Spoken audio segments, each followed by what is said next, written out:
Capítulo 7. María y su abuela tejían con entusiasmo. Habían comenzado a las 5 de la mañana y aún no daban muestras de cansancio a pesar de que ya era la hora de la comida.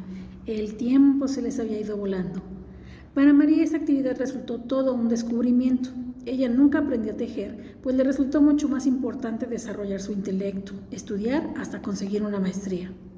Por muchos años consideró que tejer era para señoras que no tenían nada que hacer. Sin embargo, tenía que reconocer hoy en día que el conocimiento adquirido afanosamente durante sus años universitarios no había logrado proporcionarle paz alguna.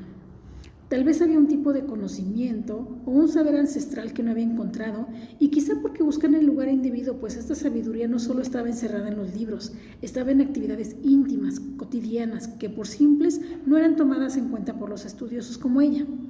Pero tejer ahora la consideraba. Le había dado sentido a toda la humanidad por miles de años. Se tejía para arropar, para hacer cuerdas, para plasmar historias y símbolos dentro de bellos textiles. En la antigüedad los varones también lo hacían, los niños igual, y ya no se diga las mujeres. Tejer era repetir el mito de la creación puntada a puntada. Finalmente, con gran alegría descubrió que además en todo ese tiempo en que había estado enfrascada en el manejo de las agujas, no había pensado siquiera un minuto en la comida, ni en qué le iba a decir a su hermana la próxima vez que la viera, mucho menos ni en la mirada de desprecio que le iba a lanzar a Carlos el día que se divorciaran. La noche anterior recibió un mensaje de su abogado pidiéndole el divorcio. María se indignó tanto que ni siquiera lloró. Y como bien decía su abuela, ese hombre no se merecía ni una sola de sus lágrimas, mucho menos uno solo de sus pensamientos. Por eso encontraba tan encantador el tejido. Ahora solo tenía que concentrarse en el derecho y el revés. Nada más, y así, mágicamente sus manos daban forma a algo nuevo. Sentía que sus dedos eran largas hebras de luz que entrelazaban el estambre bajo las reglas de un nuevo ordenamiento, el ordenamiento del amor. Y se preguntó, ¿qué podía ser más importante que estar tejiendo un suéter para cubrir a su hijo? Para arroparlo, para abrazarlo, para decirle que su amor por él era tan grande que con solo una prenda podía subsanar todas las carencias afectivas de las que era objeto por parte de su padre. Tejer simplemente así, tejer para su hijo. Abuela, ¿tú tejías para mi mamá? Claro, contestó Lucía, desde que nació, en especial el día de su cumpleaños y para Navidades. Bueno, hasta que dejamos de verlos. En ese momento a María le vinieron a la mente imágenes difusas de esa última Navidad en casa de la abuela y del suéter que su mamá recibió como regalo. En vida nunca lo usó, pero justamente antes de morir le pidió que lo buscara y se lo llevara al hospital. Murió antes de poder estrenarlo. María pensó que tal vez su mamá quiso que el cariño de su madre la arropara antes de partir de este mundo. ¿Y tú le enseñaste a tejer? ¿A quién? Pues a mi mamá. Claro, y ella lo hacía muy bien. Y sin querer María se puso en lugar de su psicoanalista y mentalmente se preguntó a sí misma, ¿por qué crees, María, que tu mamá no te enseñó a tejer? Y mentalmente se respondió, porque no quería estar unida a su mamá, rompió con ella y con todo lo que ella representaba, incluyendo el tejido. Y para no ver a su madre reflejada en ti, evitó a toda costa transmitirte este conocimiento. Sí, es lo más probable. ¿Y a ti por qué nunca te interesó tejer? ¿Por qué querías estudiar tanto? Obviamente, porque yo quería parecerme a mi mamá, porque quería que ella se sintiera orgullosa de mí y de mi intelecto. ¡Guau! Hasta la psicoanalista me voy a ahorrar, exclamó en voz alta. La abuela la volteó a ver, pero no hizo el menor comentario, y enseguida volvió a su tejido. María la entendía. A ratos esa actividad invitaba al silencio. María durante toda la mañana solo dejó su tejido de lado para darle de comer a Horacio, pero enseguida había retomado las agujas. Encontró que esta actividad la relajaba por completo, que era una forma de meditar y de encontrar paz. No cabía duda que la abuela era muy sabia, y en esos difíciles momentos que estaba atravesando, en las que todos la hacían a un lado con desprecio, tejer resultó una forma de sostenerse, de mantenerse en pie y de ordenar sus pensamientos y sobre todo de controlar su ansiedad. Descubrió que al tejer uno podía sostener maravillosas conversaciones con uno mismo, con los demás o de plano compartir el silencio. Era una actividad tan apasionante que ni siquiera sentía la necesidad de ver su Facebook, mucho menos de leer sus correos y menos aún de involucrarse en discusiones tontas y brutalmente agresivas del Twitter. Agradeció que ese día la abuela le enseñara a tejer. Sentía que tejer sería un parteaguas en su vida.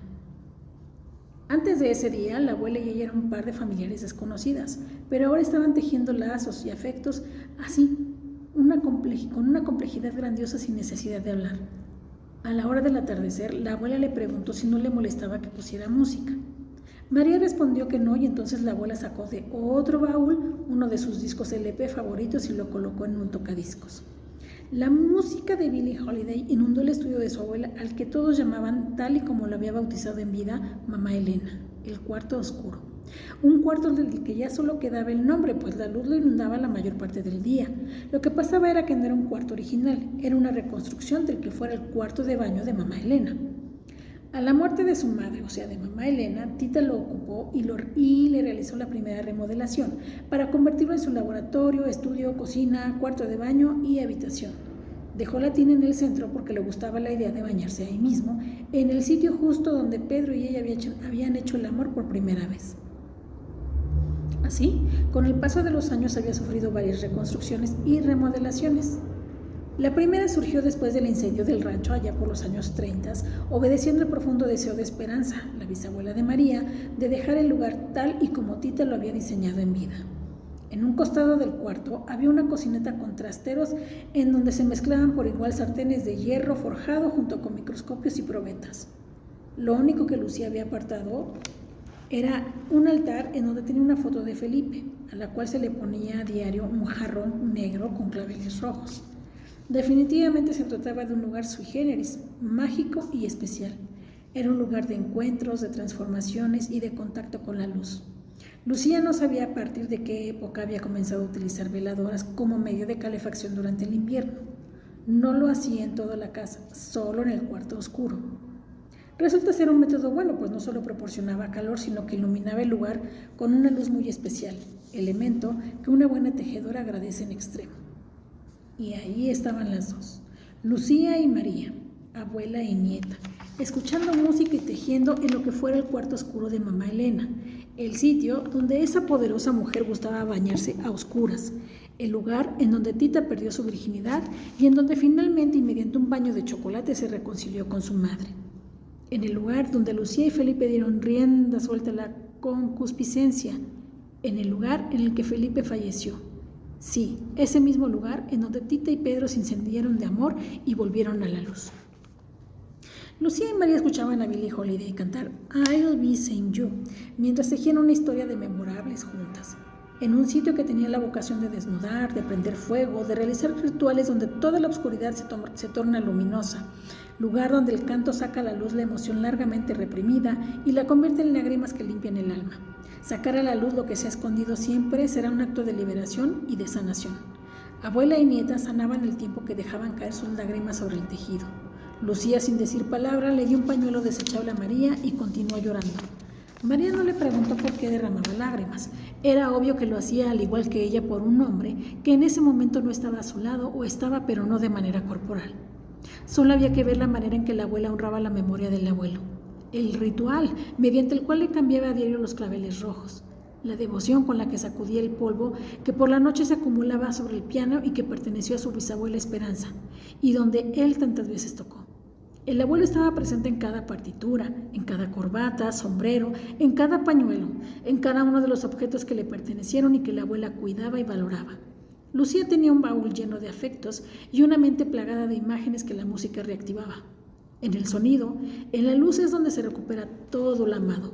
Pero esas dos mujeres no se percataron que dentro de ese espacio tan cargado de invisibles presencias había una poderosa mente real, contundentemente luminosa, a la que no le quedó otra que hacerse presente mediante el llanto. Sí, esa presencia era la del bebé Horacio, que inundó con su voz potente hasta el último rincón del cuarto oscuro pidiendo su alimento. El llanto del niño era un anuncio, un presagio, una certeza de que en él estaban presentes todos los hombres que tanto amaron y que tanto amaban a las mujeres de esa familia. En los genes de Horacio vivían Pedro, John, Juan, Alex, Felipe y Carlos.